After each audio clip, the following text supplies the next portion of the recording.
dia, né? Quem será que vem hoje? Hoje vocês vão uma pessoa para falar com vocês. Vocês já estão cansados de ouvir falar, né? Estão cansados de participar das missas, de ouvir as homilias, né? Então hoje a gente vai falar com vocês cheio, tá?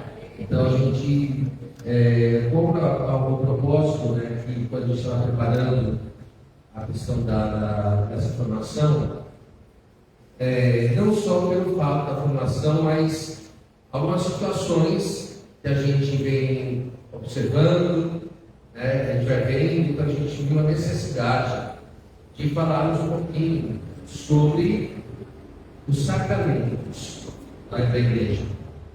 De uma maneira mais específica, eu vou aprofundar um pouquinho mais naquela proposta do que é também para viver a questão da consagração, que é o sacramento da reconciliação, o sacramento da confissão.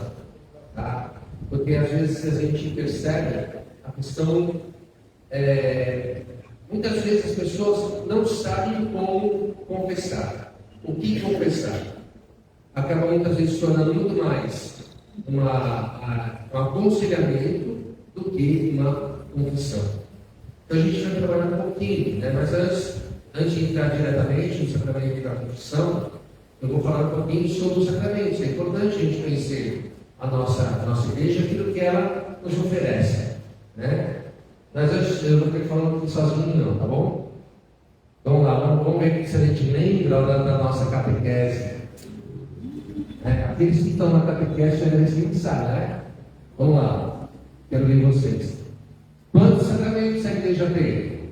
7. Quanto? 7. Muito bem. Quais são? Vamos lá, na ordem. Na ordem. Catequista não pode falar, não. Se catequista não souber, vamos lá. Primeiro, batismo, crisma, Eucaristia, comunhão, né? Depois, batismo, crisma e Eucaristia. Depois, vocês não estão colocando em prática esse outro sacramento, hein? Confissão. Depois, não, antes da hora. Aquele que ninguém quer receber. Unção dos enfermos. Depois, ordem e matrimônio. Isso. Né? Então, os sacramentos eles são divididos em 3 grupos. Da iniciação cristã, que é catequista, não é para falar. Iniciação da cristã. Quais são os sacramentos da iniciação da fé cristã? Vou dar uma sopa aqui para me ajudar. Está na ordem que nós falamos: batismo, crisma e Eucaristia. Então, esses 3 sacramentos são sacramentos da iniciação cristã. Depois tem um outro grupo que é chamado da reconciliação. Quais são? Está na ordem: batismo, crisma, Eucaristia e unção dos enfermos. Tá? Então, os sacramentos da reconciliação é a confissão e a unção dos enfermos. E depois tem os outros 2 que terminam, que são os sacramentos do serviço. Quais são? Quais sacramentos falam? Isso, ordem e matrimônio. Tá? Então, só para a gente retomar. Sacramentos da iniciação da vida cristã. Tá? O famoso IPC. Batismo, crisma e Eucaristia. Sacramentos da reconciliação. Confissão e unção dos enfermos. E os sacramentos do serviço, ordem e matrimônio. Tá? Então a gente agora não tem como esquecer, né? A gente vai ver nesse momento se eu vou dar uma pequena introdução com os sacramentos, mas só que o mais importante do povo. A gente tem esse documento aqui, ó. Tá? Está preciso na Igreja Católica. Aqui tem todos os sacramentos. Aqui esse documento fala sobre todos os sacramentos. Desde o momento da importância dos sacramentos, a questão das leituras bíblicas, onde estão os sacramentos. A Igreja Católica, ela, em instante nenhum, ela toma a decisão própria para fazer as coisas. Já deixo abrir um parênteses aqui. Você colocou no grupo também aqui? A Rose colocou, né, a questão do quem quiser comprar o catecismo, tá? Ela também, quem puder comprar, é bom ter, certo? Aquilo que eu sempre digo, a nossa fé, a fé do cristão católico, não é só baseada na palavra de Deus. É claro que, em primeiro lugar, é a palavra de Deus. Mas nós temos também o magistério da igreja, que justamente a igreja, o magistério da igreja são os documentos que nós temos. Além do catecismo da Igreja Católica, nós temos também o Vaticano II, toda a reformulação da igreja, as mudanças dentro da igreja, depois do Vaticano II. Seria interessante a gente ter também esse documento. Tá? E outros documentos, né, que o Papa escreve, que os bispos escrevem, que falam sobre sacramentos, sobre a nossa igreja. A gente precisa aprender a ter mais contato com as coisas da nossa igreja. A gente precisa aprofundar mais. Porque a gente fica assim, mas é assim, nossa, coisa, mas eu sabia que era desse jeito. Aprofundar. A gente só ama aquilo que a gente conhece. Por isso que eu também falo muito sobre isso. O que me fez hoje ser um sacerdote foi justamente me apaixonar pela nossa igreja. Não pela riqueza material que ela tem, não pelas paredes, mas a riqueza espiritual que nós temos na nossa igreja, a riqueza espiritual que ela nos oferece através dos sacramentos, a riqueza, né, que nós temos na nossa igreja, e as coisas como é feito, não é feito de qualquer maneira, não é feito de qualquer jeito, não é invenção de papa, de bispo, de padre, de ninguém. Mas é a tradição da nossa igreja que nós vencemos até hoje. E nós esquecemos de acompanhar isso, de ver isso. E justamente através do magistério da igreja, porque esse documento ele foi escrito através, baseado no Vaticano II, na palavra de Deus, nos documentos antigos, né, dos doutores, dos santos doutores da nossa igreja, escreveram. Então, a gente precisa, né, aprofundar mais. E cada vez eu posso ver com toda a convicção. E quanto mais a gente se aprofunda, mais a gente se enriquece, mais a gente se apaixona pela nossa igreja. E ali a gente vai ver que realmente a nossa igreja é a igreja deixada por Jesus Cristo. É a igreja realmente onde Deus ele deixou tudo para nós. Nada é invenção. Tudo vem lá desde o Antigo Testamento, passando pelo Novo Testamento e hoje nós estamos até hoje. Isso é muito importante. A gente tem esse contato com o magistério da igreja e também com a nossa tradição.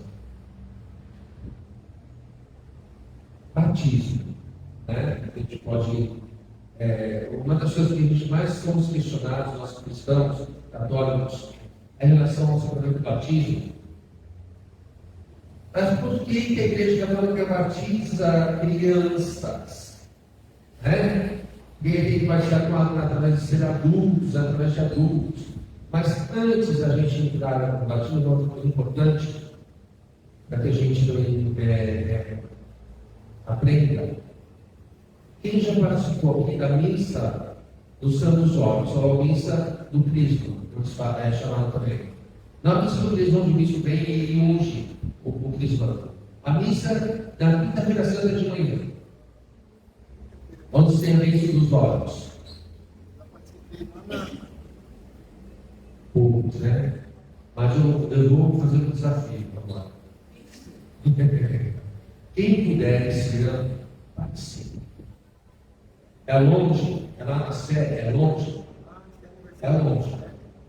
Mas é uma missão tão importante para nós cristãos, porque, primeiro, quando nós nos reunimos sacerdotes, eles se reúnem com o seu pastor que está ali, que é no caso nosso arcebispo. Porque o padre, ele é um colaborador dos bispos. Então a gente vai nessa missa, onde lá nós renovamos os nossos compromissos sacerdotais.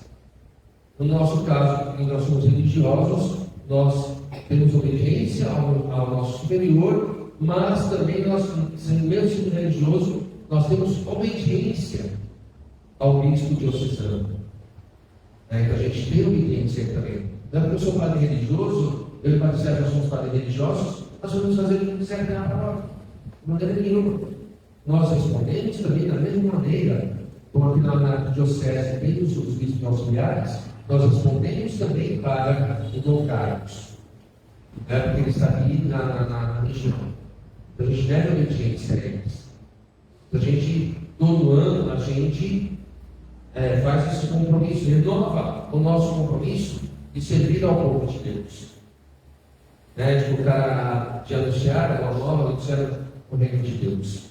Nessa missa, a igreja ela usa 3 óleos para os sacramentos. 3 óleos. Quais são? Catequista. Vamos para lá. São 3 óleos que a igreja usa nos sacramentos. Quais são? O que o padre faz ali quando durante o batismo, ele vai para a criança e passa o que na criança? O óleo, né? Aonde? No peito, né? O óleo do batismo. Outro óleo que é usado. Crisma, né? Mas só que o óleo do crisma, ele não é usado só para quando se tem esse sacramento do crisma. E depois o outro óleo também tem usado. Qual é? O terceiro óleo. E ninguém tem usado. Não são os vinheiros. Ninguém quer usar. Não, porque que acha que vai usar o São Vinheiro já está com o pé na cova, né? Já é a extrema unção. Só que nesse dia, esse dia da Anúncio do Cristo, todo ano se tem a bênção dos óleos. Por isso se chama a missa do Cristo, a missa dos santos óleos. Porque nessa missa se tem a bênção desses 3 óleos: o batismo, o crisma e a unção dos enfermos. Então esse óleo, o óleo é feito de azeite, é o azeite, feito da oliva, tudo. Se tem toda a entrada, na entrada do óleo ali, depois o bispo vai, ele dá a bênção no óleo do batismo, faz uma oração em cima sobre o óleo, depois ele faz o mesmo gesto em cima do óleo da unção dos enfermos, ele faz uma oração e dá a bênção. Só que no crisma tem algo diferente. Ele não faz somente a bênção do óleo. Ali ele prepara aquele óleo. Naquele óleo do crisma é colocado um bálsamo, um perfume. E ali ele mexe, ele coloca o perfume, mexe no óleo, faz oração e ele convida, no momento da oração, a todos os sacerdotes a impor as mãos e rezarem juntos. E depois ele sopra 3 vezes sobre aquele óleo. Então, é dessa maneira que é feito a bênção dos santos óleos. Tá? E como eu disse, o óleo do crisma, ele não é usado só para o sacramento do crisma. Quando o sacerdote ele é ordenado, depois eu vou entrar nas detalhes, mas o óleo, o sacramento do crisma é usado para a ordenação sacerdotal, para a ordenação episcopal e também para quando a igreja era consagrada. Então se usa o óleo do crisma também. Tá? Então por isso que é um óleo mais especial para esses momentos também. E claro, para o crisma também. Tá? Então a gente vai ver por que a questão do batismo, né? a gente pode esquecer que o batismo ela é a porta, é o sacramento a porta de entrada para os demais sacramentos. Por que a igreja católica ela faz o batismo das crianças?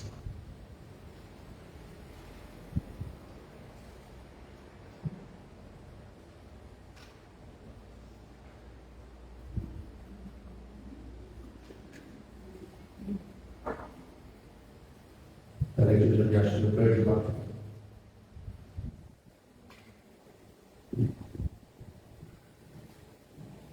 Por isso que é importante a gente ter isso muito bem, tá? Porque aqui a igreja explica tudo. Porque os sacramentos. Quem entende o catecismo, está na página 372, tá? Vai falar sobre o batismo das crianças. O documento diz assim para nós: por nascerem com a natureza humana decaída e manchada pelo pecado original, também as crianças precisam do novo nascimento do batismo, a fim de serem libertadas do poder das trevas e serem transferidas para o domínio da liberdade dos filhos de Deus, para a qual todos os homens são chamados. A igreja e os pais assim privariam a criança da graça inestimável de se tornar filha de Deus, se não lhe conferissem batismo pouco depois do nascimento. A prática de batizar as crianças é uma tradição ignorável da igreja, é atestada explicitamente desde o século II. É bem possível, porém, que desde o início da pregação apostólica, quando casas inteiras receberam o batismo, também se venha batizar as crianças. Então veja, nascemos com o pecado original. A Igreja Católica batiza as crianças justamente por esse motivo. Nós nascemos com o pecado original. E através do batismo, nós somos lavados, inclusive, do pecado original. Deixamos de ser criaturas e nos tornamos filhos de Deus. Então, por isso, a Igreja acolhe e dá o batismo às crianças por esse motivo. Tá? Para que elas já se tornem filhas de Deus e sejam lavados do pecado original. Se a gente for olhar também, como foi falado aqui também, se a gente pegar lá quem trouxe a Bíblia, lá em João, capítulo 3, João, capítulo 3.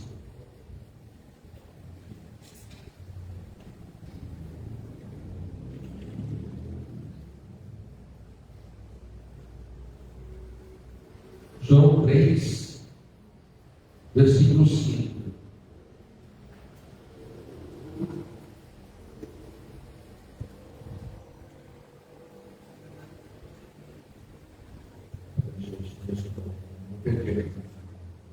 Atos, capítulo 16, versículo 14.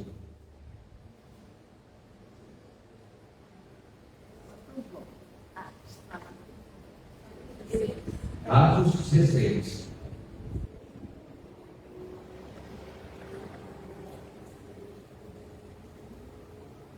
Atos 16, capítulo 10. Atos 16, versículos 14 e seguintes. Nos diz assim: uma delas se chamava Lídia, era comerciante de púrpura da cidade de Tiatira.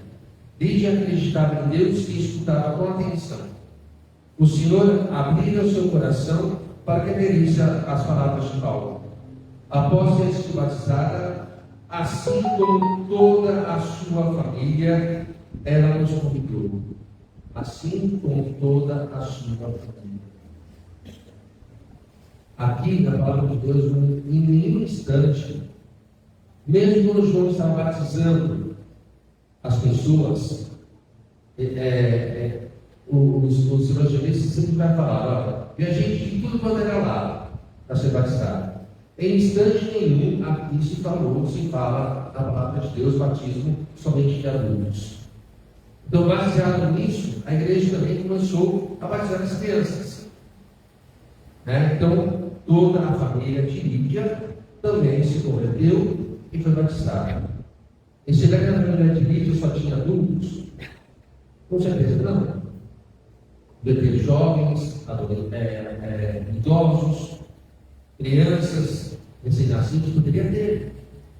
Então, a partir do momento que se tem a conversão de alguém na família, porque vamos pensar um pouquinho se fosse hoje.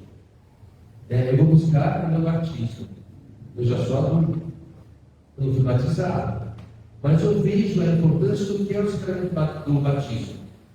Eu vou simplesmente, eu vou para o aniversário, eu vou deixar meu filho, minha filha, que é criança, que é recém-nascida, sem batismo? Não. Se eu sei que isso é bom para mim, eu vou querer para o meu filho também.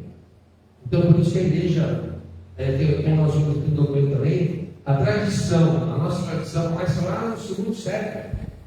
Eu vejo quanto tempo nós já batizamos as crianças. E provavelmente, como foi falado no documento também, foi justamente voltando lá atrás dessas passagens. Quando Paulo ele ia evangelizar as pessoas, essas famílias se convertiam, aceitavam o batismo, toda a família era batizada. Então, por isso a gente tem que entender isso também, né? Então, a gente também tem que entender o contexto. A gente não pode somente ler o texto. Se a gente ler somente o texto, a palavra vai ter muito mais peso do que realmente aquilo que ela quer dizer para nós. Então, a gente não pode ir nesse sentido de levar ali a fé de fogo. Em relação à Eucaristia, a Eucaristia a gente não vou entrar em muito detalhe, porque se deixar falar sobre a Eucaristia, eu vou longe. Mas eu quero que vocês entendam a Bíblia lá na 1 Coríntios, capítulo 11.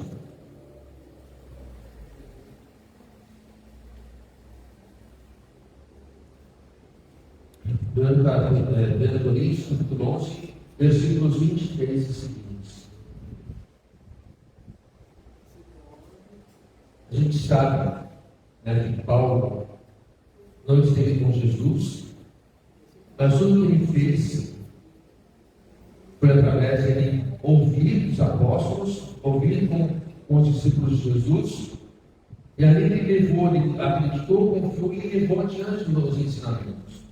Então a gente vê aqui, quando ele fala sobre a Eucaristia, ele diz assim: de fato, eu recebi pessoalmente do Senhor aquilo que transmiti para vocês.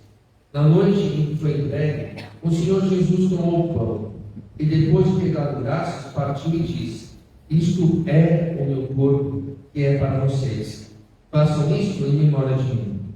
Do mesmo modo, após a ceia, tomou também o cálice, dizendo: este cálice é a nova aliança no meu sangue.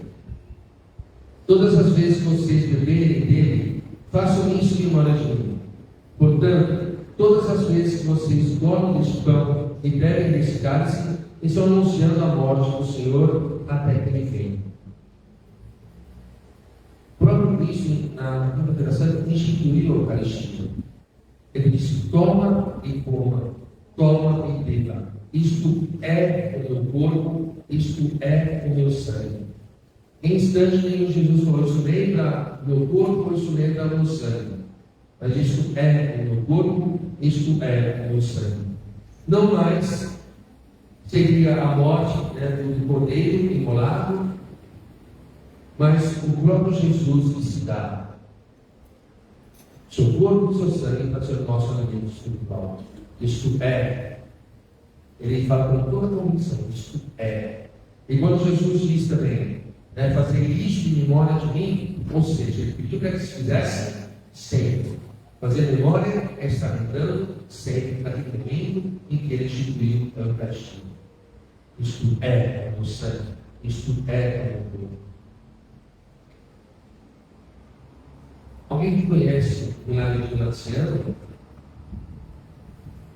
Sabe o que é o milagre de Laciano?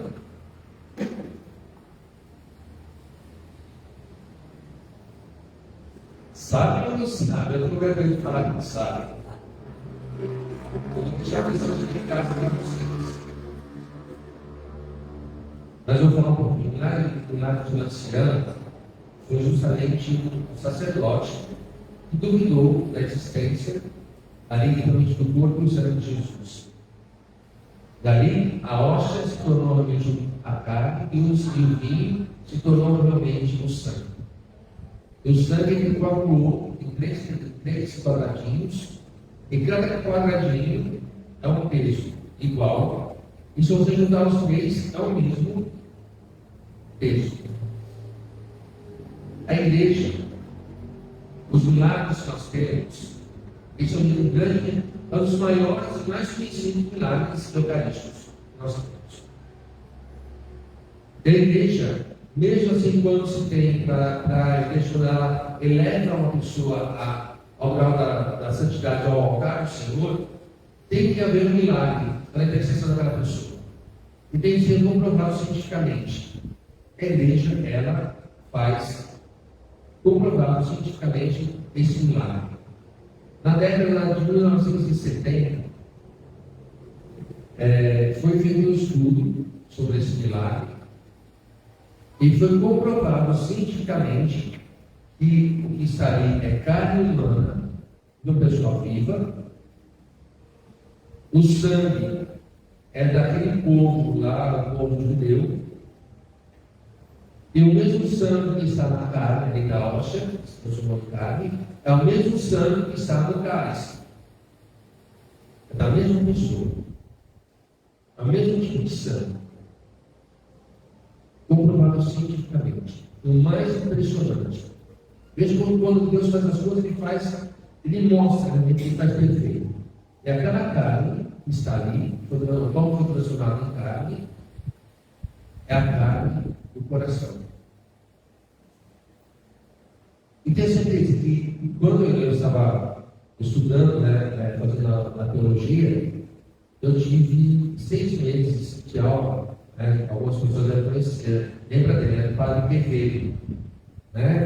Padre Quevedo, apesar de ele falar que o mundo não existe, mas assim, ele tinha uma fé na questão dos milagres, ele acreditava nos milagres sim. Tanto é que uma das coisas que ele estava falando, aí ele chegou assim para a gente na sala de aula: vocês conhecem tal milagre? A gente não. Ele falou: achamos 3 ou 4. Aí ele falou assim: o milagre de nascimento. Todo mundo falou que sim, né? Aí ele virou e falou para nós assim: vamos estudar analfabetos, porque tudo isso são milagres eucarísticos. Ele cai nessa tentação, deixar um pouquinho aqui você olha nas redes sociais, você olha na internet, a gente faz esse seminário, comece a pesquisar, aprofunde um pouquinho mais esse milagre de nascimento, aprofunde um pouquinho mais os milagres eucarísticos. A gente vai ver a riqueza que é, a presença real de Jesus Cristo no meio de nós, através da Eucaristia. É claro que a aparência e o sabor vai ser de pão e vai ser de vinho, mas é a minha fé que faz com que ali aconteça essa graça da transubstanciação. A mudança no pão e no vinho, no corpo do Santo de Jesus Cristo. É a minha fé para que ela acredite. É realmente estar o corpo do Santo do Senhor. Mas o mais importante nessa leitura que eu falei, de Coríntios 11, além da gente, porque Paulo não esteve ali com Jesus, ele não viu a graça acontecer ali com eles. Quando Jesus falou: toma e coma, este é meu corpo, toma e coma, isso aqui é meu sangue, toma e beba, isso é meu sangue. Mas Paulo aqui, diante da sua fé, diante daquilo que ele ouviu, daquilo que ele vivenciou ali com os apóstolos, ele coloca para nós que realmente ali está o corpo do Santo de Jesus. Ele vai muito mais além, quando ele continua dizendo assim no versículo 27 e 29: por isso, todo aquele que comer do pão ou beber do cálice do Senhor indignamente, será réu do corpo e do sangue do Senhor. Portanto, cada um examine a si mesmo antes de comer este pão e beber deste cálice. Pois aquele que come e bebe sem discernir o corpo, come e bebe a própria condenação. Ai, Jesus, então não vou comungar mais. E agora, o que eu faço? Eu vivo em pecado, eu estou em pecado, eu estou em caridade, eu estou em pecado. Eu vou comungar com o Senhor indignamente. Calma. calma, depois a gente vai chegar no momento falando sobre a questão da confissão. Bom? Crisma. Né? O que é o sacramento do Crisma? A gente não pode esquecer que quando nós somos batizados, quem professa a fé por nós, as crianças, são nossos pais e padrinhos. E por isso é importante o padrinho. O padrinho não é para estar ali simplesmente como um enfeite, porque a questão da amizade é aquela pessoa que não tem consideração, então eu tenho que levar aquela pessoa para ser os padrinhos dos meus filhos. Os primeiros catequistas das crianças são os pais. Na falta dos pais, quem deve educar a criança na fé cristã são os padrinhos. Então veja a responsabilidade dos padrinhos. A gente muitas vezes até esquece dos nossos afilhados, né? Você tem um monte, a gente nem sabe onde está, quem é, onde anda. Será que a gente está evangelizando nossos afilhados também? Porque se o pai, ao momento incentivo a criança ou o adolescente aí para a igreja, a falar, na chave de Deus, compete a nós, padrinhos também. Orientar, fazer nosso papel de cristão, de padrinho, incentivar as crianças para que elas continuem participando da igreja. Tá? Só que a gente esquece depois também que quando nós atingimos nossa maioridade na fé cristã, somos nós que professamos a nossa fé.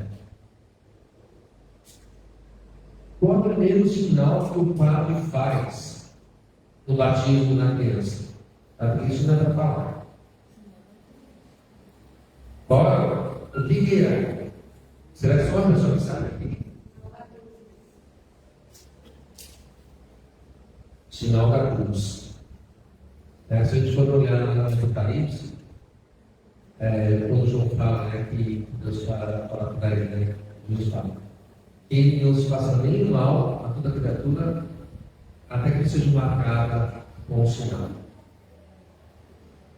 E a primeira coisa que é feita no batismo, independente de criança, adolescente, adulto, a primeira coisa que o sacerdote ou o ministro do batismo faz é o sinal da cruz na fronte. Ali nós somos marcados. Nós somos marcados, nós somos o povo eleito. Somos o povo escolhido de Deus. Vamos navegar em 1 Coríntios, também, capítulo 1, versículo 21.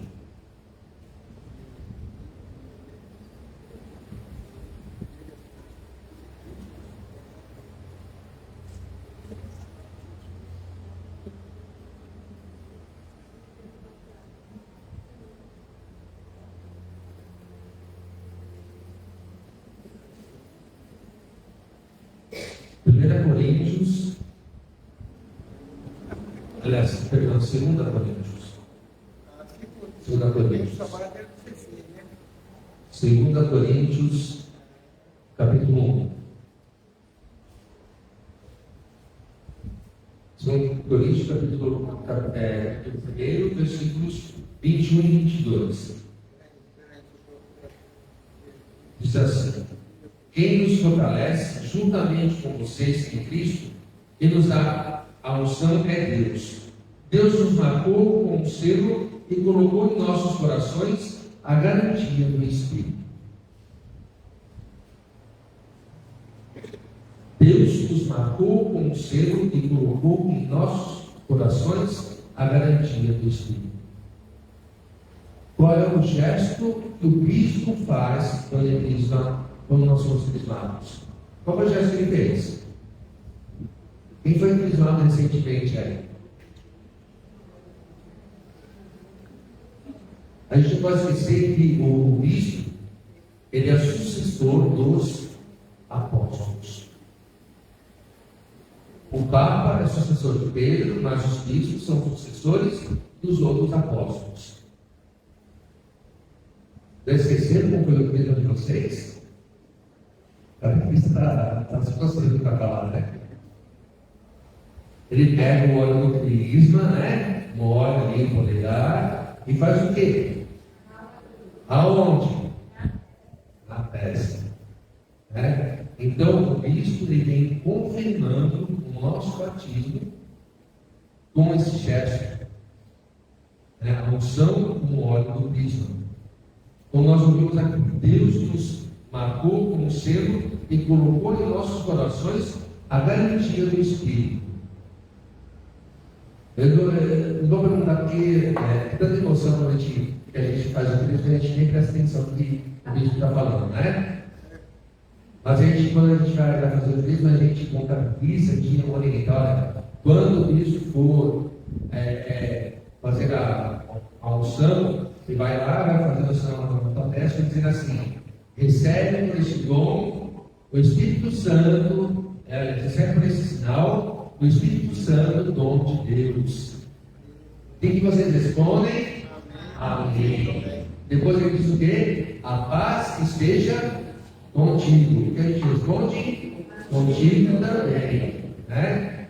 Então veja, nós somos marcados no começo do batismo.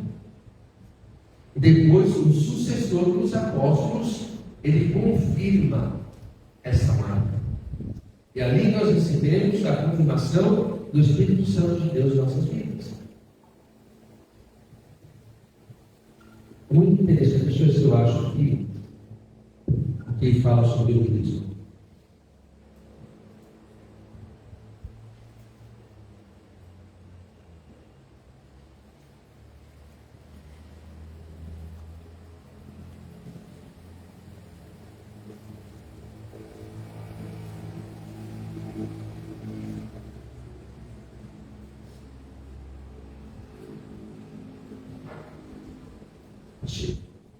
Isso assim, quando fala sobre os sinais do rito da confirmação.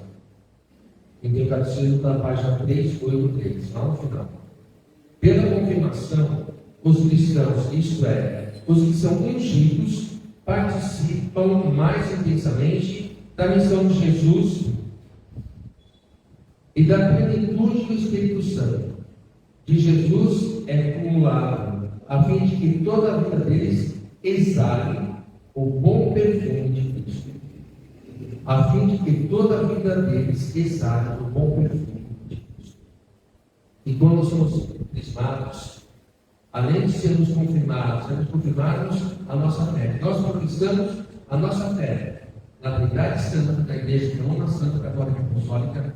Nós também, por isso, tem que sentir do óleo ser perfumado, para que a gente possa exalar o perfume de Jesus Cristo.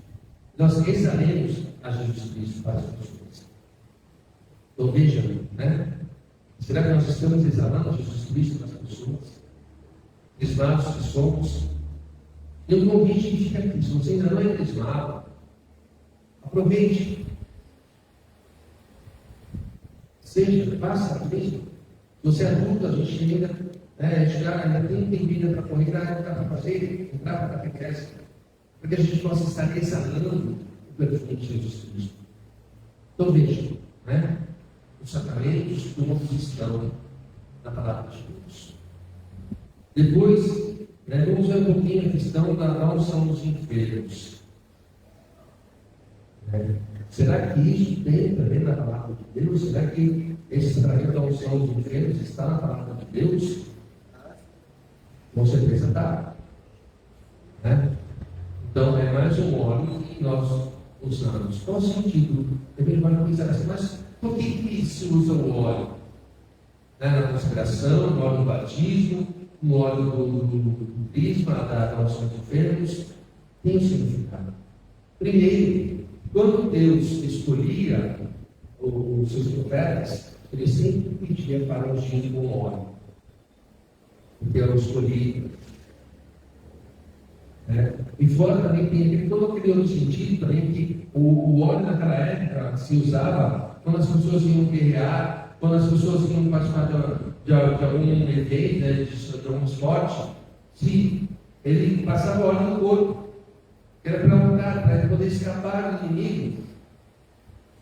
E justamente o sentido do óleo hoje para nós também como cristão católico é isso. para nos fortalecer, para que a gente hoje possa ter a convicção dos nossos sacramentos, que somos um elenco construído, é a maneira da gente também poder fugir, escapar do pecado, do erro. Esse é o sentido do óleo para nós. Mas, acima de tudo, que nós somos os escolhidos. Então, vamos lá, nós somos enfermos, em Tiago, capítulo 5, versículo 13. Tiago 5, 13. Nos diz assim. 13. 5, 13. Alguém de vocês está sofrendo? Está alegre? Cante. Alguém de vocês está doente? Mande chamar os presbíteros da igreja para que rezem por ele, ungindo com óleo em nome do Senhor. A oração feita com fé salvará o doente. O Senhor o levantará e, se tiver pecado, será perdoado. O óleo também no Antigo Testamento ele tinha justamente esse sentido da cura, a cura física. Não tinha assim como nós temos hoje a quantidade de remédios que nós temos, mas o óleo ali que as pessoas eram ungidas quando estavam doentes era justamente para aliviar a dor, para curar a dor que a pessoa estava passando. Vamos ver aqui também o que o documento da igreja fala. Eu lembro daquela senhora que foi da casa. Então, ela está super bem. E em menos de 20 dias da barriga dela, ela falou que após a unção, ela se sentiu diferente. E durante os doentes que a gente leva a Eucaristia, cada dia ela foi melhorando mais. Agora ela toma fisioterapia, não tem reação nenhuma. O médico tinha dado quase no final, não ia fazer mais nada. Já queria ir para a missa, aí simplesmente convocado, psiquiatra. Eu falei para ela, deixa eu fazer dele, ela tem tomado quimioterapia. Câncer, 3 tipos de câncer. Se você está falando aqui, nós tivemos no ano passado, foi no final do ano passado, que dá unção dos enfermos com uma pessoa da paróquia. Ela estava realmente muito mal, né? Ela tem câncer, na barriga. Eu nem andava, Deu unção dos enfermos e a graça aconteceu. Ela está sendo curada. Tá? Então, veja o que fala aqui sobre a unção dos enfermos. Na página 445 diz assim: em caso de doença grave, a unção dos enfermos não é um sacramento só daqueles que se encontram às portas da morte. Portanto, o tempo oportuno para receber a unção dos enfermos é certamente o momento em que o fiel começa a correr perigo de morte, por motivo de doença, debilitação física ou velhice. Na página 446 diz assim: o principal dom desse sacramento é uma graça de reconforto, de paz, de coragem, para vencer as dificuldades próprias do estado de enfermidade grave ou da fragilidade da velhice. Além disso, se tiver cometido pecados, receberá o perdão. Mas a unção dos enfermos também, a pessoa pode receber o perdão. Então vou tentar ser mais sucinto, porque a hora já está avançada. Eu tenho outra coisa para falar. Vejam, o testemunho que nós ouvimos agora. Só que a gente também tem que tomar cuidado, porque as pessoas, quando a gente aconteceu uma vez,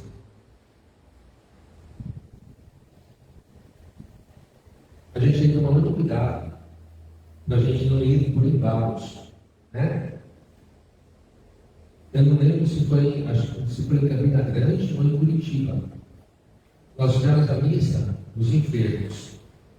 No meio da missa, as pessoas, os ministros, levaram os enfermos para a igreja e lá a gente ministrou o sacramento da unção dos enfermos. E ainda a gente avisou, marcou quem podia receber e não podia, Assim, era para receber, Ele avisou, olha, só é para receber quem está enfermo. Então, Jesus falou, vem quem quer. O povo que quer o sacramento, opa, vamos lá, vamos na fila. A gente tem que tomar muito cuidado com isso. Porque senão, simplesmente uma dor de cabeça, dá uma doença, vamos ter aos somos enfermos. Aos somos enfermos tem justamente isso, né? De aliviar os sofrimentos da pessoa. A gente dar risada para a pessoa. A gente pode fazer tanto na casa, como no hospital, como mesmo na igreja.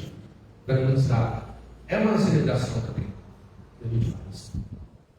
Né? Então, porque as pessoas acham que é bonito, vão para a parte da distribuição da unção, não vão para a fila. A função da unção dos enfermos, em primeiro lugar, é aliviar as dores e os sofrimentos da pessoa, a gente rezar por ela para que Deus somente alivie. Isso quer dizer que a pessoa vai ficar curada. Já aconteceu várias vezes eu dar aos enfermos e depois de uma semana, muitas pessoas morrendo. Mas quem pode receber o sacramento da unção? Pode não morrer também. Sim, aconteceu esse caso, né? A pessoa idosa, já está em idade bem avançada, ela pode receber.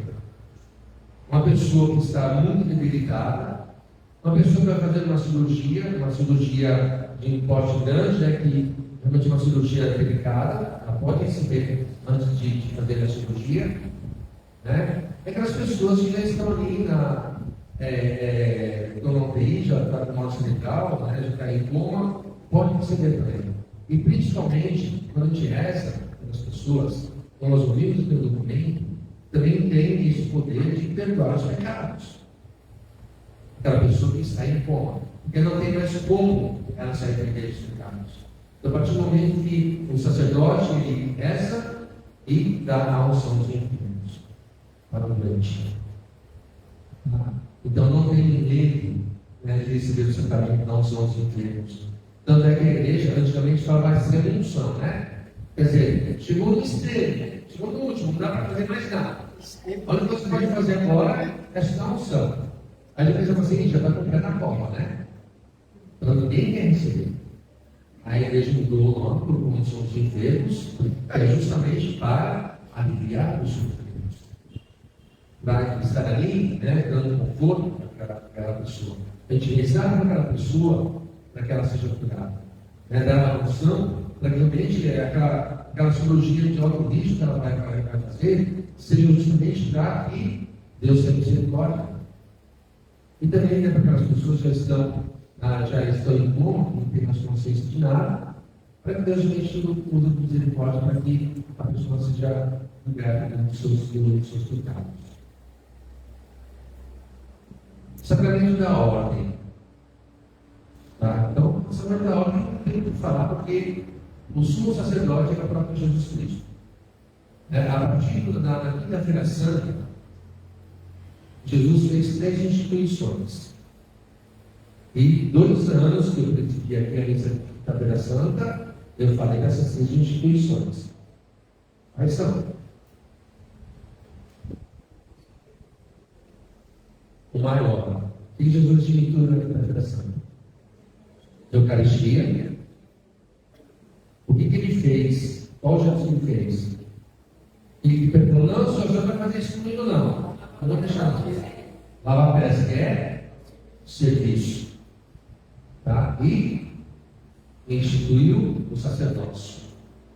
Então, na quinta-feira, Jesus Cristo fez essas 3 instituições: a Eucaristia, o serviço e o sacerdócio. Como que é feito o sacramento da ordem? Ele tem 3 graus. O primeiro grau é o episcopado, o segundo é o presbiterato e o terceiro é o diaconato. Bispo, padre e diácono. A gente tem, eu fico assim impressionado com nossos irmãos protestantes, quando eles têm assim, essa graça, né, de se auto-intitular apóstolo, bispo. Eles fazem assim uma coisa normal, uma coisa qualquer. Assim como quando eles falam que Nossa Senhora pegou dos filhos, eu começo a questionar, né? Quem, o ser humano aqui na face da terra, seria digno de ser gerado no ventre de Maria, além de Jesus, no ventre cristão?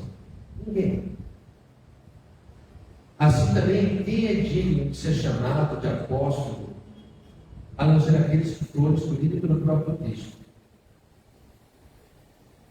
Jesus escolheu os 12. Mas, como titulado apóstolo, como bispo, como que é feito uma ordenação? Então, o terceiro grau, que é o diácono, a Igreja Católica ela voltou. Não quer dizer diácono. Diácono quer dizer servir, serviço, servir a Igreja.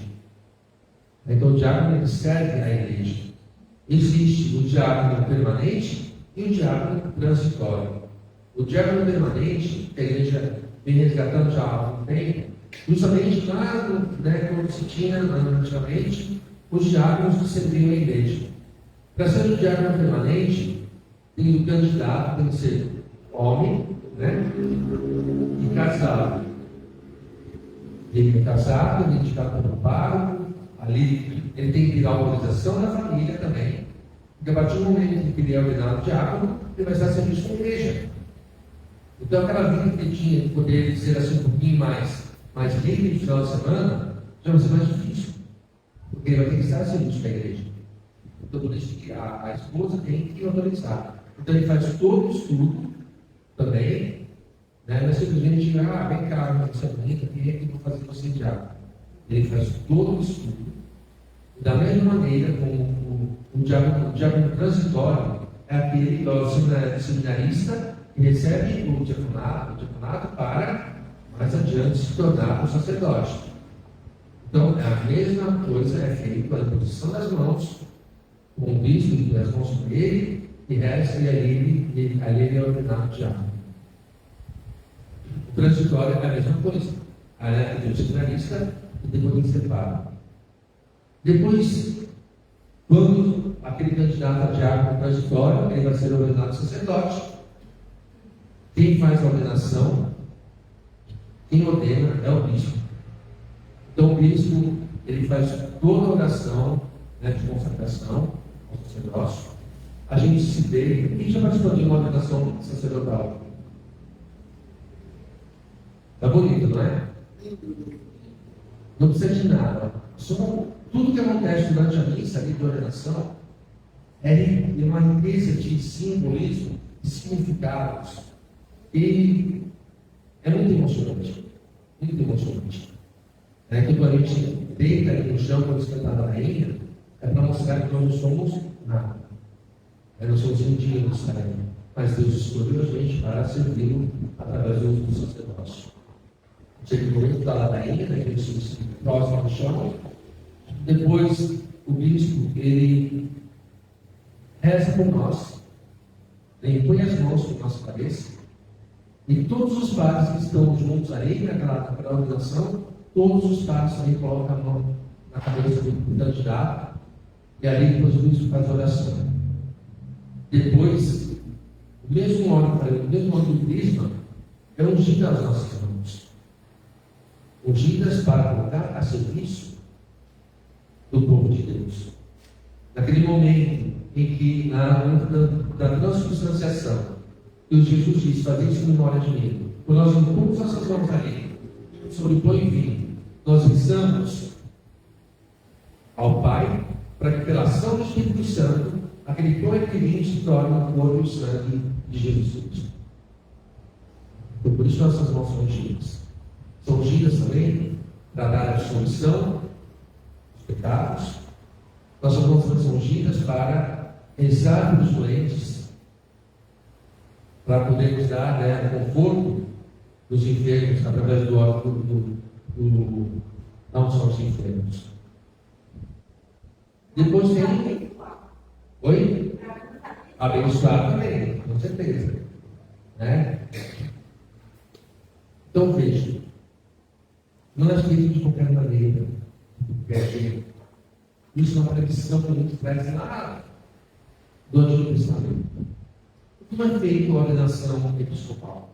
Alguém já viu um padre sendo ordenado bispo? Ninguém viu? Tem oportunidade mesmo. Se puder participar, melhor ainda. É outra missa também riquíssima, cheia de simbolismo, cheia de significados. Para que um candidato ao episcopado seja ordenado, é necessário 3 bispos. O ordenante principal e mais 2. Como que é feita a unção do bispo?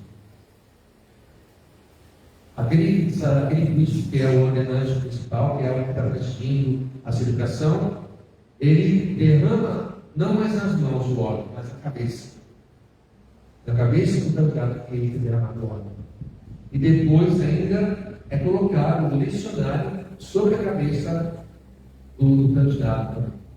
Por isso que nós temos aí para confirmar essa ordenação. Então veja a riqueza dele. É bom dizer, não, a gente não quer para mim. E o bispo ele recebe alguns símbolos, né? Algumas insígnias. O anel, que representa, né, que a noiva, que é noiva da igreja, que é a igreja. O báculo, ele está responsável por pastorear aquela diocese, aquele povo. O solidel, aquele chapéuzinho, né? Chamado solidel. Quer dizer, acima somente Deus.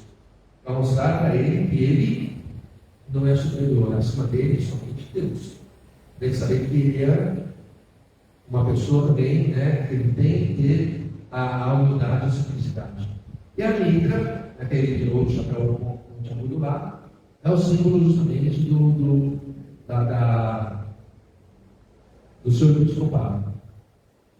Tá? Então veja, o simbolismo que tem, a riqueza que é, como é feito a nossa igreja.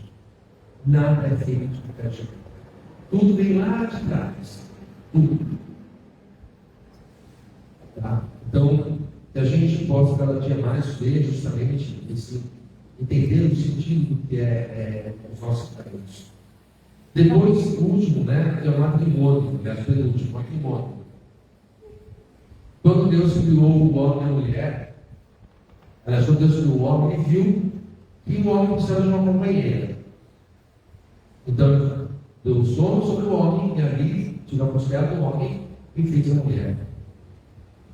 E Adão disse: esses reais são os nossos, carne da minha carne.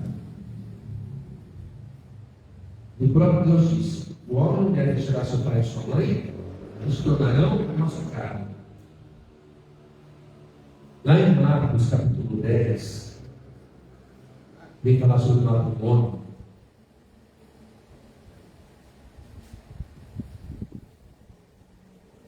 Dez, 7, nos diz assim: por isso o homem deixará seu pai e sua mãe, e os dois serão uma só carne. Portanto, eles já não são dois, mas uma só carne. Portanto, Deus uniu o homem, não deve separar. Jesus foi questionado, né? Deve dar carta de divórcio? Sim ou não? Deve separar? Sim ou não? E Jesus foi bem direto. Deus uniu o homem, não separa. As pessoas, às vezes, quando tem um casal que veio pedir para mim assistir o casamento, aí a pessoa fala assim: a gente quer casar com o senhor. Fala comigo não. Vai casar comigo não. Né? Mas qual é o sentido do casamento? O sacramento. Receber as bênçãos de Deus no casal. Muitas vezes as pessoas me falam assim: mas o padre vai celebrar o casamento. O padre não celebra o casamento. Quem celebra o casamento são os noivos, o homem e a mulher. O padre está assistindo o casamento. Não é assistindo que é assistir, a gente assiste o programa. Mas o assistir é o dar assistência. Nós somos testemunhas. O padre e os convidados são testemunhas naquele momento. Tanto é que o casamento realmente acontece naquele momento em que o casal está de frente um para o outro.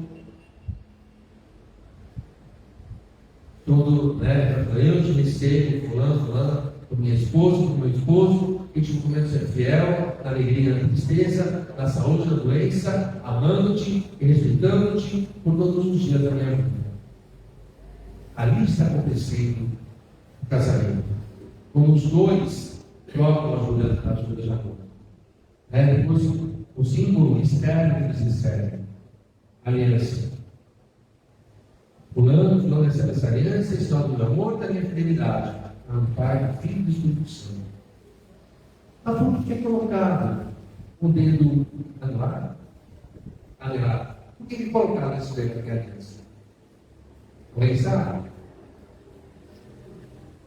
Porque existe justamente uma veia que serve espelho direto do coração. Ao símbolo externo que o casal demonstra o seu coração. Ali a promessa, né? Então, dizendo, olha, eu sou comprometido, eu sou comprometida, né? Depois, quando acontece, né, quem troca essas juras, aí o que para diz, né? O Deus de Abraão, Deus de Isaac, Deus de Jacó, o Deus dos nossos pais, abençoe essa união. Deus uniu, o homem não separa. Essa distinção frase, né? O homem, Deus uniu, nem o homem e a mulher separam, né? Então, por isso o casamento é indissolúvel. É indissolúvel, mas pode acontecer, ter algumas situações, que o casamento se torna nulo. Né? Porque se a gente fala de nulidade, as pessoas falam assim, mas eu quero anular o casamento. Não é anular, é tornar a verdade entrada na nulidade, ou seja, o casamento se torna nulo. Mas a igreja não aceita qualquer coisa para falar que o casamento foi nulo. Mas foi uma traição. Né? Isso não é motivo para se tornar um casamento nulo. Porque se vê toda a história, desde que as pessoas se conheceram até o momento da separação. Se casaram por livre e espontânea vontade, por isso o padre pergunta, é de livre e espontânea vontade de fazer isso? Né? Mas tem algumas coisas que podem se tornar um casamento nulo. Tá? Eu não vou entrar em detalhes aqui, porque já vai bem longe. Tá? Por isso eu falei que eu só dar uma introdução. Tá? Se vocês querem aprofundar, conhecer mais, está aqui. Tá? Vai ficar em lição de casa, quem quiser aprofundar mais. Vou tentar queria trabalhar um pouquinho mais da penitência, mas eu tenho que vai ser complicado. A confissão. Mas eu me confesso com Deus. O padre é um homem como eu, é um pecador como eu. Para que eu vou procurar um padre? Ele é pecador também. Sim, somos homens, somos pecadores. E se a gente não procurar o sacramento de dar reconciliação com Deus, eu não vou ocupar o lugarzinho que está reservado para lá no céu. Eu tenho que procurar para onde ser merecedor.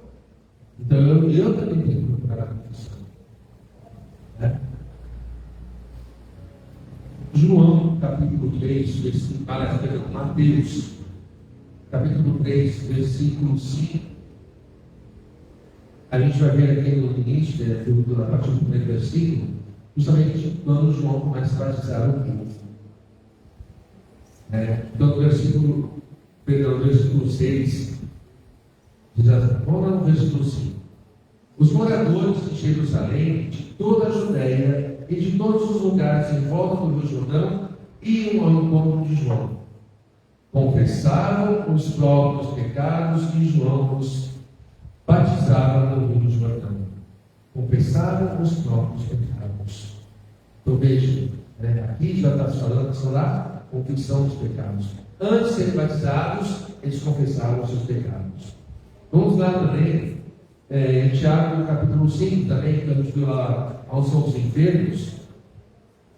Em Tiago, capítulo 5, também vai falar sobre a confissão. Tiago, capítulo 5, versículo 16. Confessavam mutuamente os próprios pecados e rezem uns pelos outros para serem curados. Confessem mutuamente os próprios pecados e rezem uns pelos outros para serem curados. Vamos lá em outra passagem também, eu vou falar assim rapidinho, para que eu possa projetar direto. Lá em Mateus, capítulo 18.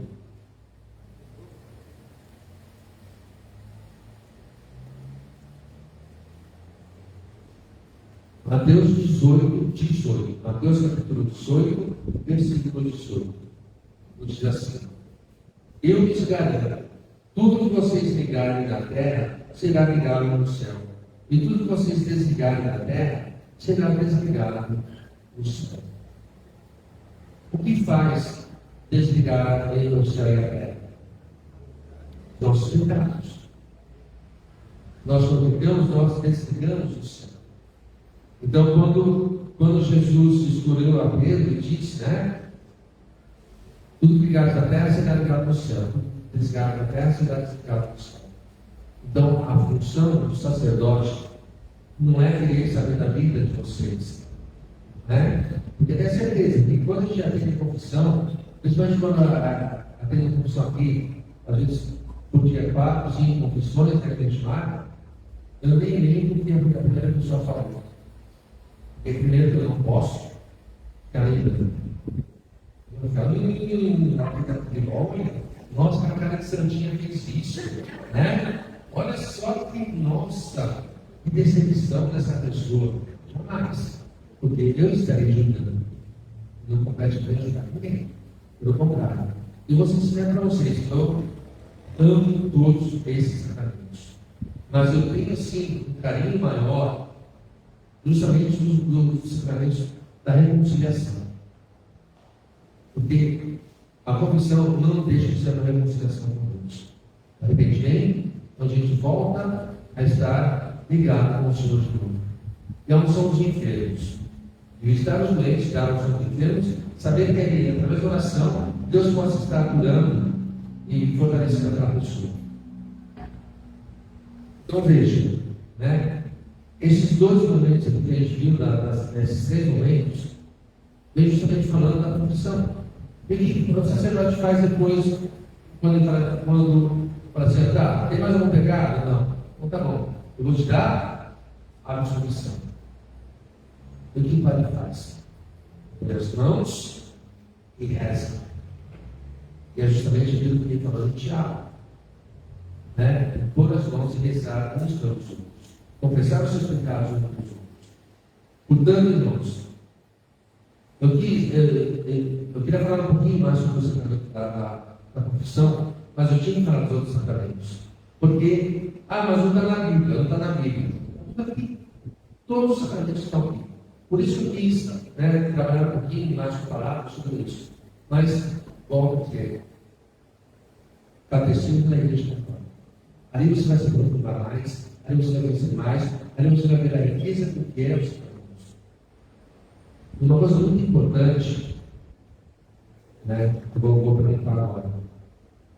Mas eu era pequeno, nem lembro quando aconteceu isso. Quem sabe a data do seu batismo? O dia que você vai batizar. Você sabe o dia que você nasceu, não sabe? O grande erro nosso como cristão católico, a gente não ligava no nosso batismo. Que é o nosso nascimento em Cristo. Assim que nós temos uma certidão de nascimento, registrada lá no cartório, nós também temos uma certidão de nascimento em Jesus Cristo, a certidão do batismo. A gente esquece disso. Né? A gente não lembra do nosso batismo. Ele deveria ser uma data tão importante de ser comemorada quanto o nosso nascimento. Porque nós nascemos para Jesus Cristo. Quando nós nascemos em criaturas, nos tornamos cristãos, filhos de Deus. Então, uma liçãozinha de casa para deixar para vocês também. Tá? Procure, pesquise lá. Se lembra, pergunta para alguém, se lembra como está casado. Né? Dá uma verificada lá naquela papelada que nós temos lá, sobre aquela lembrancinha do batismo. Né? É importante a gente saber disso. Pela internet, dá para pegar, saber na igreja. Não. Para conseguir na igreja, tem que saber onde você vai batizar e pedir a certidão do batismo. Aí é a maneira que você tem como fazer. Tá? Porque a igreja, vai registra o livro do batismo, o dia do nosso batismo, o nosso nome, nossos pais, quem nos batizou, o padre, né? Isso é muito importante. Tá? Agora, Crisma, a igreja está começando há pouco tempo a adotar. Tá? Antigamente, qualquer igreja oficialmente registrada, essa igreja começou há uns tempos atrás, que é o registro do casamento e batismo. Tá? Esses são os dois livros oficiais que a igreja tem. Agora a igreja está voltando, está começando também a adotar tanto o Cristo como a primeira comunhão. Tá?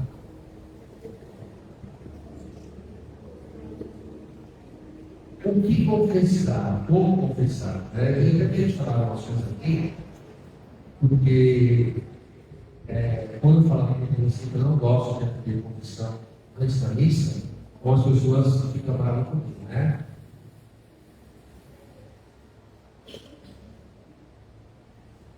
Mas por que eu não gosto de ter confissão antes da missa? De 3 situações que eu passei, que eu fiquei com e fui de causa culpa. Porque o que a pessoa, o penitente, fez confessar, não estou dinheiro em um livro. Vou te falar para ele. Então, porque teve uma situação de um confrade meu, que aconteceu a mesma coisa. Aí a pessoa foi lá no bispo e disse que ele usou o dinheiro dele para atacar ela. Ela tinha acabado de conversar com ele. Eu não fiz nada disso. Infelizmente, tem gente que usa de má fé. Então, eu evito por esses motivos. Mas eu não obrigo a pessoa a divulgar. Quando eu te autorizo, você divulgar, mas depois você procura para deixar a Agora, o que confessar? Quando eu falo assim, a questão de confessar, que eu vou falar, por esse motivo, Porque ele fala assim, não, para terminar o segredo de confissão. E, a partir do momento que o padre também, dele poder ajudar, se ele fala alguma coisa daquilo que o penitente colocou, é lá que se repente na hora, sumiu na hora. Eu não posso, de maneira nenhuma, abrir o que eu escutei. As pessoas falam assim, padre, você já escutou alguma confissão assim de algum assassino? Eu falei, não, até agora não. Mas você pode falar? É claro que não. Se eu souber que aquela pessoa é um assassino que ele matou, eu jamais vou poder chegar e falar, olha, o verdadeiro assassino é essa pessoa. Não posso. Jamais. Porque primeiro que ele se arrependeu. Se ele procurou a confissão, foi porque ele se arrependeu. É interessante algumas situações assim, quando a gente vai atender os enfermos, aí eu falo assim, você quer se confessar? Quer. Então tá bom. Aí eu estou lá, para o ministro deixar os familiares deixar sua irmã penitente, eu estou contando seus pecados. Não sei, padre, fala o senhor. Aí a gente tem que ir com toda a paciência, a pessoa falar, mostrar para ela o caminho para ser seguido. Então são situações também quando a pessoa vem. Por isso que eu já falei, que assim, Deus está dando um momento de aconselhamento, porque as pessoas vêm muitas vezes mais aconselhamento, mais o desabafo do que uma confissão. Isso não começa assim, para mim poder chegar no pecado, eu tenho que contar o que aconteceu. Aí quando eu carro, eu queria saber que lá em Barbacena, Aí vem, estou contando toda a história. Confissão, eu peguei isso. Bom, aconselhamento é outro. Eu reconhecer realmente o que eu errei, o que eu fiz de errado. Se eu tive um problema com o meu esposo, se eu tive com os meus pais, se eu tive com os meus filhos, se aquilo que está me machucando foi porque aconteceu alguma coisa com eles, eu tenho que colocar o que está acontecendo comigo. Não o que causou, mas o que está acontecendo comigo. É isso que eu tenho que colocar. Se foi porque eu briguei com meu esposo, eu sou uma mágoa dele, eu estou magoado com meu esposo, então nós brigamos. Eu estou passando, então tudo bem, por esse motivo. É isso. Não vou dar o porquê de brigar. Não preciso saber o porquê, mas eu quero estudar o teu arrependimento. O que está te magoando? O que está te ferindo? É muito comum também as pessoas chegarem assim. Eu já confessei esse pecado tantas vezes. E eu não me sinto perdoado. Eu não me sinto digno do perdão de Deus. Tudo bem. Você acredita ou não acredita na misericórdia de Deus? Você arrependeu? Sim, você arrependeu? Abraça a misericórdia de Deus. Eu vou consultar das pessoas. Não precisa mais confessar esse pecado.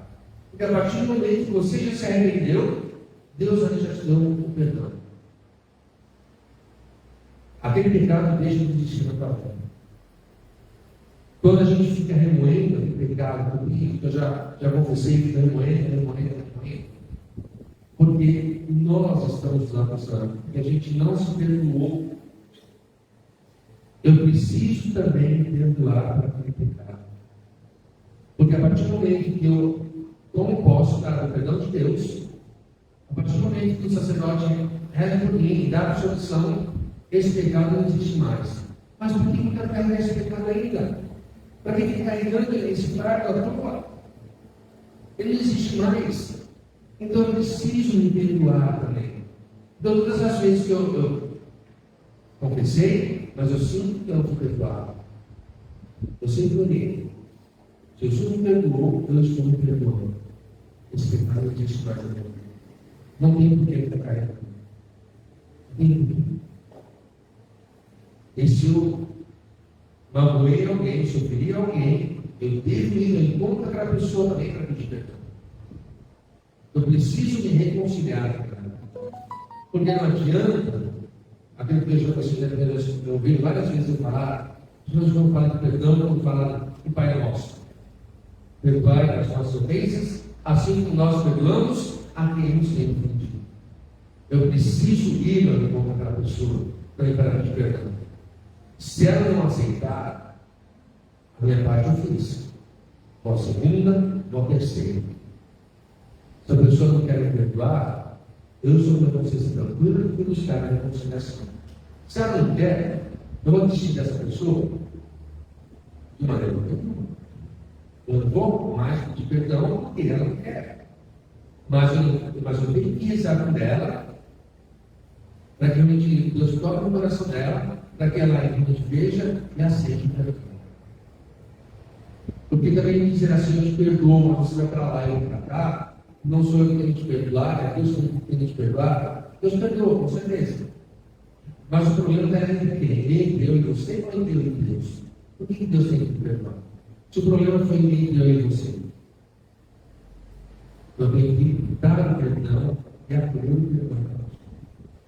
Para que a graça seja completa.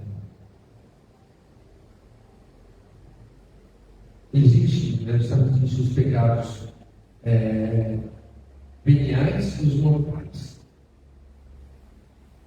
Os veniais, como o povo diz assim, aquele pecadinho do dia a dia, né?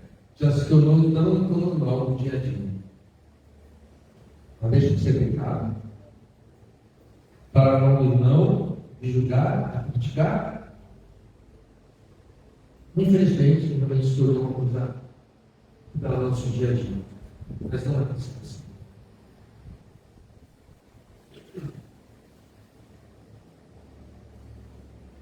Pecados mortais. Até antes de Francisco, a questão do aborto era somente o bispo quem poderia dar a absolvição da penitente, no ato de se confessar. Mas aí Francisco viu, né? A mulher já vai se humilhando, né? Já está ali sofrendo, carregando aquele peso de vários anos. E aí ele apenas um pouco a absolvição. Então ele liberou para que nós, sacerdotes, também pudéssemos dar a absolvição nesses casos. A gente sabe assim, que é muito difícil para a mulher também pedir perdão por assim, por aborto com a vida, o reconhecimento do erro da vez. Lá no passado, errou, se arrependeu, vamos continuar em frente, vamos lutar pela vida. E vamos permitir que outras pessoas ajam na mesma maneira. Mas o mais importante não é só quem comete o aborto, não é só a mulher que estava gestante. Mas se eu apoiei, eu também tenho que confessar. Quer que seja uma amiga que levou uma clínica, quer que seja uma pessoa que incentivou aquela pessoa a fazer o aborto, quer que seja o noivo, o esposo, ou o namorado que fez com que ela fosse submeter ao aborto. Porque essas pessoas também apoiaram esse aborto. Então a culpa do aborto não é somente da mulher que fez, mas daqueles que apoiaram também. Então por isso faz necessário também tanto o homem que incentivou a namorada, a esposa, a noiva a fazer, também deve procurar a profissão em relação a isso. As amigas, ou a própria mãe que incentivou a filha a fazer, ou o próprio pai, também devem procurar se confessar esse pecado. Voltar à missa aos domingos é pecado? Sim, é pecado. Um dia por semana, Deus pede começar a comer, 1 hora, que a gente não consegue. Muitas vezes eu estou na missa, estou cansado, eu tenho cheio de coisa para fazer no dia seguinte, eu vou trabalhar, então a gente pode fazer um plano. Será 1 hora por semana. Aí bate, às vezes bate aquele desespero. Aí fala, vamos conversar, tá bom. Fala, eu falo na missa. Ok? Não queria ver. Mas você sabe que é pecado faltar nisso, porque você não tem. Aí depois bate o desespero, porque quer comungar no domingo seguinte, é aquele desespero que parece que vai morrer daqui a pouco e precisa se conversar. Não estou dizendo que não precisa se conversar, precisa. Mas você sabe que não pode faltar a missa, e você faltou porque você quis. Onde está a mudança? Onde nós estamos esforçando para não errar mais? A mesma coisa quando alguém vem assim também e começa a fazer uma estatística dos pecados. Porque tantas vezes na missa, já tem mês que eu me confesso, porque tantas vezes na missa, eu cometi esse pecado tantas vezes, eu vou fazer precisa do IBGE novamente. Pecou uma vez, pecou. Não importa se foi uma, se foi 5, mas pecou. Mas o importante é o arrependimento. É realmente o que é a confissão. O que é a confissão? Vou perguntar para vocês. Por que vocês procuram a confissão? Quem procura? Pelo nosso pecado. Só isso? Tá? Ficar que está na graça de Deus. Arrependimento. Eu pequei. Mas uma das coisas que me preocupa muito em relação à confissão é quando as pessoas procuram a confissão por uma superstição e não realmente pelo sentido do que é a confissão. A confissão é a reconciliação com Deus. Eu me arrependi do que eu cometi, do pecado que eu cometi, e eu tenho que me esforçar para não pecar novamente. O que a gente tem que fazer depois de validar antes da solução? Não, o que o penitente tem que fazer? Ato de confissão. Né? Então, quando a gente faz essa reflexão, você sabe o ato de confissão? Não. Vou bater a colinha. Ato de confissão é uma oração que nós temos que saber de cor e salteado, como nós sabemos, Pai Nosso, Ave Maria, glória ao Pai e a profissão de fé. O que é o ato de confissão? Ali você reza, dizendo que se arrependido dos pecados que cometeu. Então, se você não sabe o ato de confissão, mais uma missãozinha para casa. Procure lá na internet, no site oficial católico, ato de confissão. Bíblia da Maria tem, né?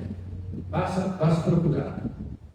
Tá? Então, não é para decorar, como a gente muitas vezes reza para a nossa Maria, né? Que às vezes a gente não reza acreditando, a gente coloca uma quinta e decora, né?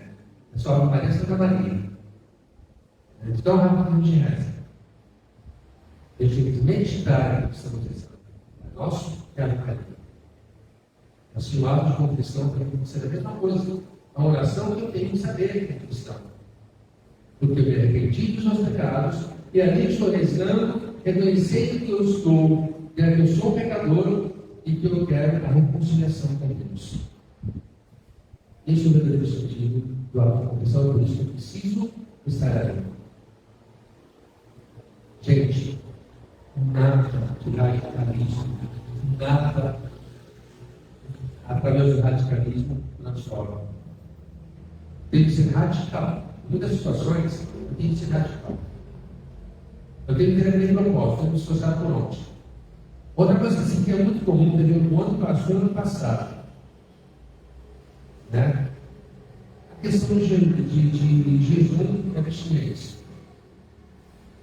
Uma coisa é você estar fazendo jejum com abstinência de 4, 6 quilos de carne, continuando tudo da parede, você fica o mês todo, né? Consegue fazer o jejum ou meio jejum.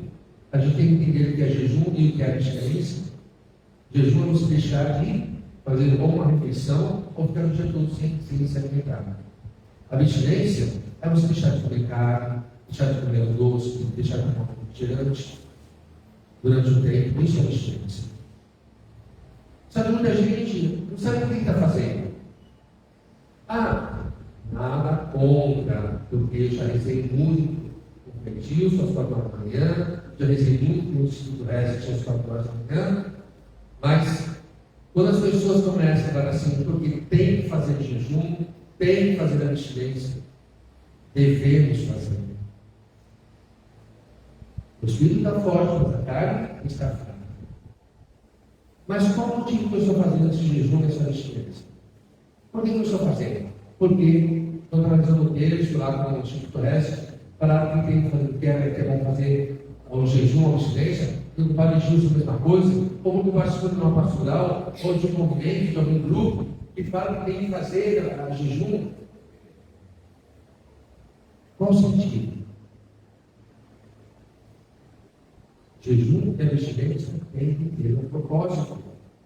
Eu não posso fazer porque simplesmente de embalo, porque participo de um grupo, porque eu rezo com o Instituto Reset, eu rezo com o Edilson, ele falou que eu vou fazer. Eu não posso ir por embalo. Eu tenho que entender, eu tenho que compreender o que é o jejum pela abstinência e como eu posso na minha vida. Porque eu posso fazer por uma pessoa, pela saúde de alguém, por alguém que está desempregado, por alguém que está no vício. Eu posso fazer isso. Mas eu tenho que ter um objetivo. Eu não posso fazer simplesmente por fazer. Você não tem problema nenhum. Aí, de repente, aí chega uma pessoa assim, para.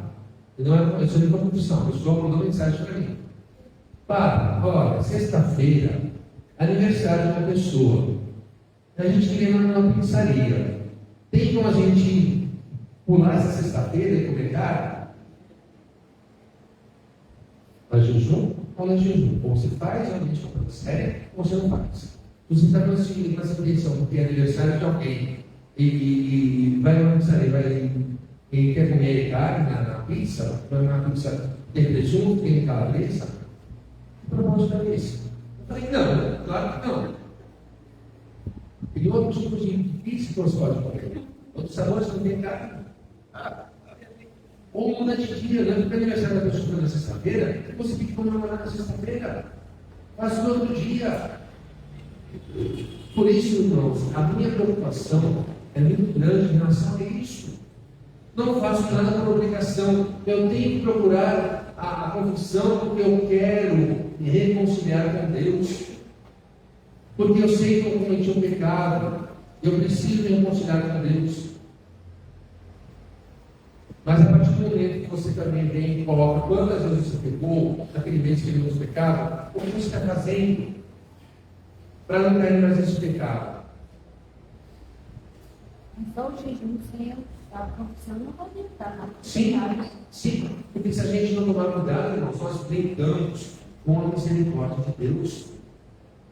A mesma coisa assim, né, que a gente vê muitas vezes, já vou lembrar aqui. Mês de março, nós teremos as confissões, últimas de confissão, para preparar a Semana Santa.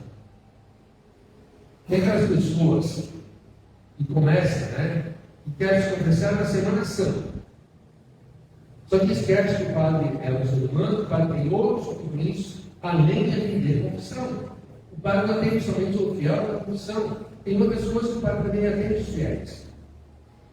O padre tem outras coisas para fazer também. E aí o padre, quando fala que não pode atender a confissão na Semana Santa. Aí o padre já sai pintando tudo, né? Porque assim, eu tenho que me confessar às 11h59 da noite, no Sábado Santo, para que eu chegue no domingo, eu estou em paz a paz com o Senhor. É só isso mesmo que eu preciso fazer. Eu tenho que buscar a minha conversão diariamente. Eu tenho que buscar realmente mudar o meu de ser. Porque aquilo que eu falo, muitas vezes, quando eu digo assim, que a gente não somente nas pastorais, mas na nossa própria vida. Nós temos nascido no signo de Gabriel. Eu não quero mudar meu jeito de ser de maneira nenhuma. Eu nasci assim, cresci assim, nós vamos sempre assim. Confessar por confessar, se não por a boca para fora, não resolve. Eu tenho que me arrepender de coração. E principalmente me fortalecer para que eu não peque mais. Então tem situações também, quando vai se permitidos, aí começa aquela coisa, desespero para se confessar antes do retiro. Você tem tempo antes. Mas você tem a mesma coisa, você participa, você confessa antes do retiro, aí está lá dentro do retiro, de repente, como dá um encadinho sobe uma bola lá dentro lá e pronto. Quer dizer, a sua função não foi muito fácil.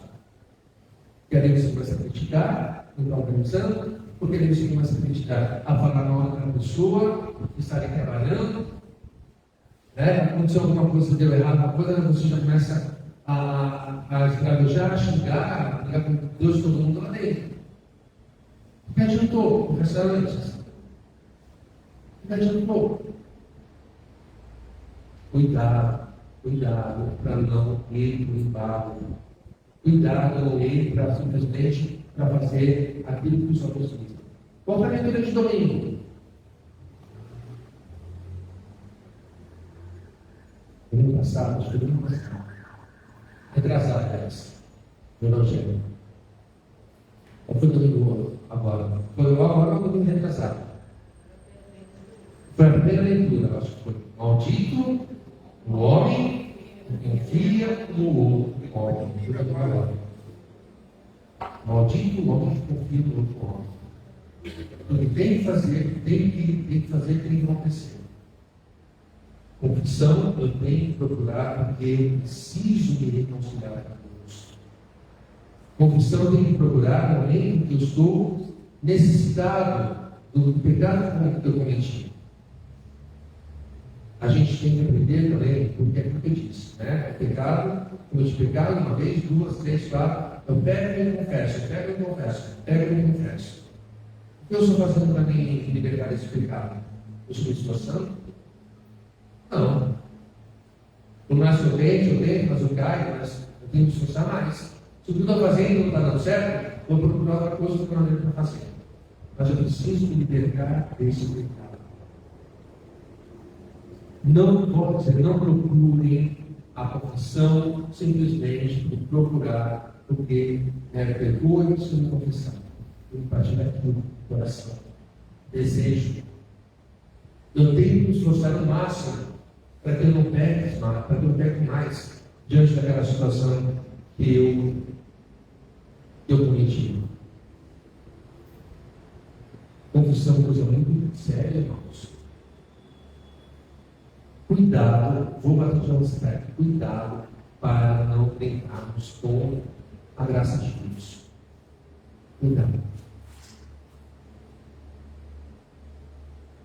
Ele é misericordioso, é vida de domingo também, no Evangelho. Bem-aventurados, bem-aventuranças. Mas depois de tudo lá embaixo, né? No finalzinho do Evangelho, ai de vós. Pensa antes de estudar isso. A Bíblia foi na alegria, né? Ai de vós, bem-aventurados, misericórdia, o perdão de Deus, o amor pelo seu povo. Ai de vós, a justiça de Deus. Não vamos ficar lembrando sobre a misericórdia, o perdão, o amor de Deus, mas também a justiça. Não esqueçamos nunca disso. Então, cuidado, né? Porque a gente, quando digo assim, a fofoca, o julgar, o falar mal, isso é genial. Eu vou falar para o perdão. Nós precisamos fazer para voltar. Porque a próxima vez que você pode me confessar, vou falar tudo de novo isso. A gente vai acabar transformando esses pecados geniais em pecados graves. Porque não dá para eles.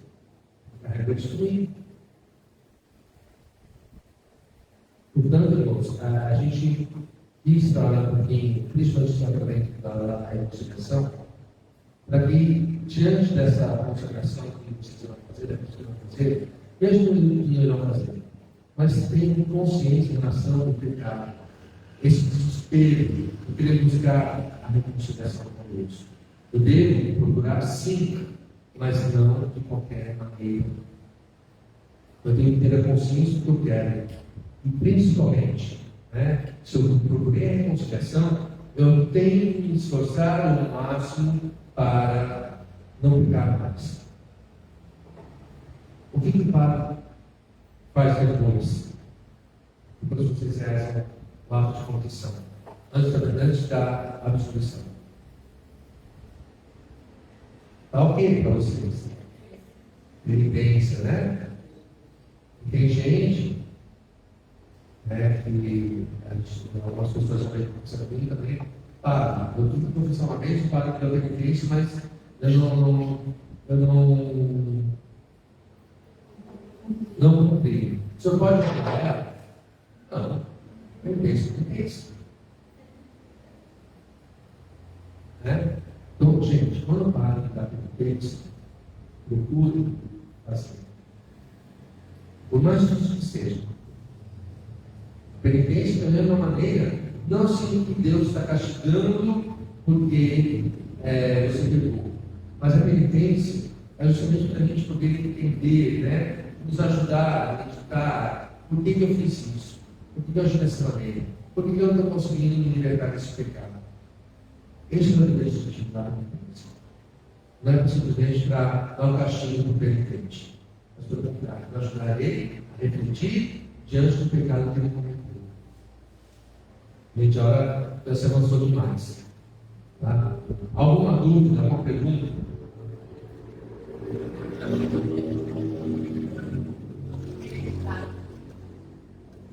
Eu vou perguntar o seguinte caso. Você é católica e recebeu um convite para ser madrinha de uma pessoa de uma outra denominação. E a pessoa ela não participa da igreja católica. Como que proceder? Boa pergunta. Isso acontece muito. Tá? Primeiro, uma coisa assim que a gente questiona. Uma coisa é os pais quando chama alguém para ser padrinho, madrinha, o filho, e não tem conhecimento. Né? Outra coisa é alguém que é a pessoa, o casal, que aceita o convite, que é de uma denominação. Alguém que tem uma igreja protestante. O que a gente orienta?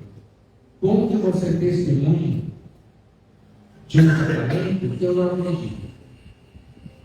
São doutrinas diferentes. Nada impede que uma parte seja protestante, mas a outra tem que ser católica. Se a madrinha é católica, o padrinho pode ser protestante, mas ele não vai ser padrinho, vai ser testemunha do sacramento. Tá? Então, quando vai receber a certidão do batismo, aparecerá a madrinha, o nome da madrinha, e a pessoa, o ocupado, vai aparecer como testemunha, não como padrinho ou madrinha. Tá? Esse é o contrário. O motivo para participar é que lá eles são batizados, né? Eles são testemunhos. Mas eu, católica, dá testemunho nessa outra denominação. Seria a mesma coisa? A mesma coisa, só muda ser só muda o local, né? Porque até então eu não sei se é uma igreja que tem testamento do batismo. Nas igrejas protestantes. Mais alguma coisa? Nas outras igrejas não existe padrinho. Não. Vocês querem já ir embora? Fala, Carlos. Você está no hospital, o importante é em coma, você não sabe a religião dele, mas a família é católica e pede. Pode mesmo assim, sem ter o sacramento do batismo, e ele receber os outros. Se ele não é batizado, não. Se ele for batizado, se a família pede, a gente vai lá e dá. Tá? Mas ele tem que ser batizado. Mais alguma pergunta?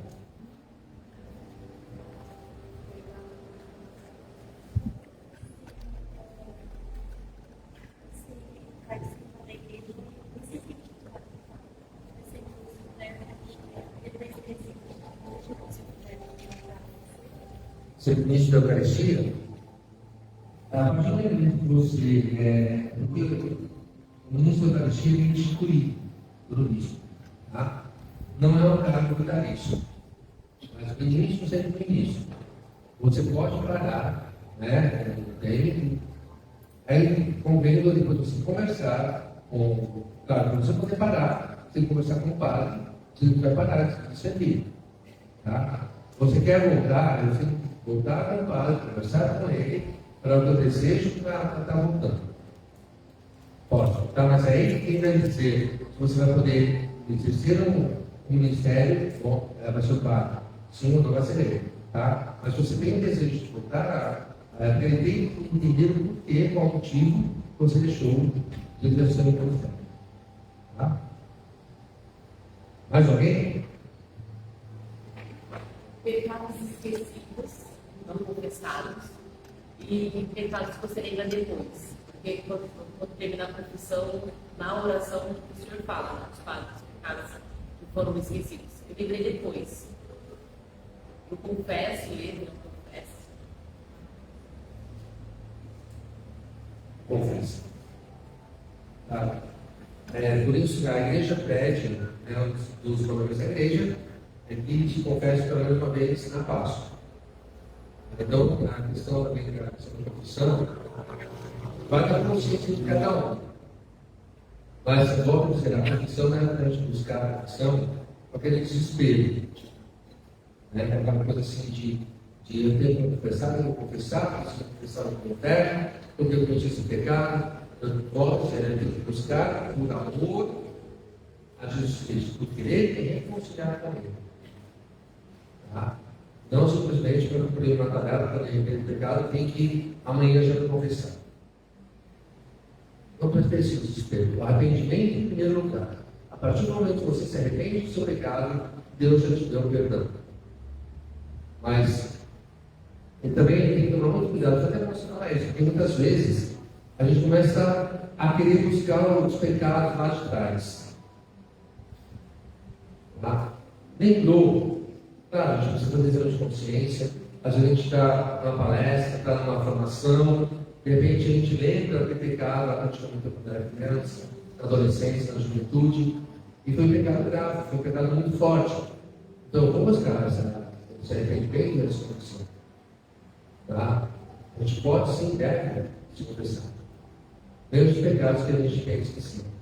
Mesmo que fala assim, mas eu não confesso também, os pecados não lembrados. Mas se insultar o teu coração, apesar da consciência, procura a confissão de várias partes. Não tem sido lá de trás. Porque hoje quando acontece questão de aborto, não sei que possa falar aqui, a questão de aborto. De repente a mulher perdeu lá na juventude, na adolescência, né, ou quando já estava mais adulta, e ela carrega esse pecado há 20, 30, até 40 anos. Aí onde ela vem, se arrepende e pede perdão. Aí que ela vai dizer assim, ela teve a coragem, né, de se expor ali com o pecado desgraçado que ela cometeu.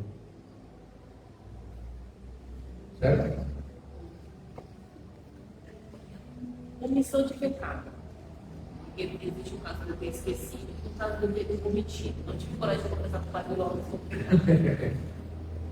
Eu confesso com o padre Robson, que ele deixa próximo, procura o padre, eu tenho tanta personalidade. Tá? Omissão é pecado também. Mas eu omiti para não evitar um problema maior. Só que muitas vezes essa omissão vem à tona daqui a alguns anos e vem muito pior do que se tivesse resolvido na hora. Falarás a verdade por verdade. Você vai carregar com isso fez a consciência, por que eu não falei? Porque às vezes a gente omitindo poderia ter resolvido um problema, um plano direcionou, menos grave. Tá? Então, falarás a verdade por verdade. Bom? Mais alguma dúvida? Se não quiser falar agora, ficar com vergonha, depois pode procurar, mas mais em off. Bom? Vamos para casa, gente? Porque já queria ter encerrado mais. Olha, o mais importante, não fique com dúvidas. Pode ficar, a gente vai fazer oração. Não fique com dúvidas. Está vendo algum problema, alguma situação em relação aos nossos parentes? Me procure, tá? Se não quiser me procurar, conversar comigo, está aqui, ó, a resposta. Bom? A resposta está aqui. Todo catequista deveria ter. Todo cristão. Todo cristão. Catequista, com certeza, porque ele está trabalhando com os sacramentos, né? Com a fé. Sim. Bom? Vamos rezar pedir a Nossa Senhora que ela continue nos fortalecendo, crescendo por nós, diante desse projeto, que acima de tudo seja feita a vontade do Seu Filho Jesus e não a nossa. Aí a questão mais clara, a Maria passa à frente. Ave Maria.